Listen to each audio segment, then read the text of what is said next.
यूसुफ अलैहिस्सलाम बादशाह के दरबार में थे, बादशाह ऑफरें कर रहा है और आप उन ऑफरों को बोलो कबूल कर रहे हैं। मौलाना तारिक जमील साहब से पॉडकास्ट में सवाल किया गया कि चारों इमामों ने बादशाहों के पास, हुक्मरानों के पास जाने से मना किया है, हालांकि किसी इमाम ने भी मना बोलो नहीं किया।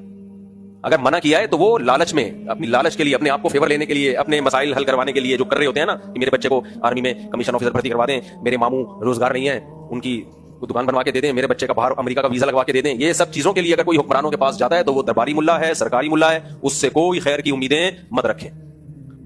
लेकिन अगर कोई कौम के मफाद के लिए, दीन की तबलीग के लिए हुक्मरानों के पास जाता है, हुक्मरानों को रिस्पेक्ट देता है और ना सिर्फ रिस्पेक्ट देता है, उनसे ओहदे मांगता है, तो ये जायज नहीं है, लाजिम है उलमा के ऊपर। यूसुफ अलैहिस्सलाम अगर जेल से निकल के आते और बादशाह उनको बुलाता और रिहा कर देता और कहता कि आपका आज से मेरे पास ठिकाना है, मैंने आपको ओहदा दे दिया, यूसुफ अलैहिस्सलाम कहते हैं मुझे ओहदा नहीं चाहिए, मैं मुंह पे मारता हूं तुम्हारे काफिर का बच्चा। क्या ख्याल है, हमारा स्टाइल ये होता? और एक वीडियो बन जाती तो सब यूसुफ अलैहिस्सलाम को सलूट करते, हमारी कौम बेवकूफ कौम यार, ये होते हैं देखो बादशाह के सामने कैसे सर उठा के बात करते हैं, ये होते हैं हपरस। और एक जामिद रशीद है, मुफ्ती अब्दुल रहीम साहब हैं, कभी गवर्नर सिंह से मिल रहे हैं, कभी इमरान खान से मिल रहे हैं, कभी मौलाना से मिल रहे हैं, कभी आर्मी चीफ से मिल रहे हैं, कभी जनाब बाजवा से मिल रहे हैं, कभी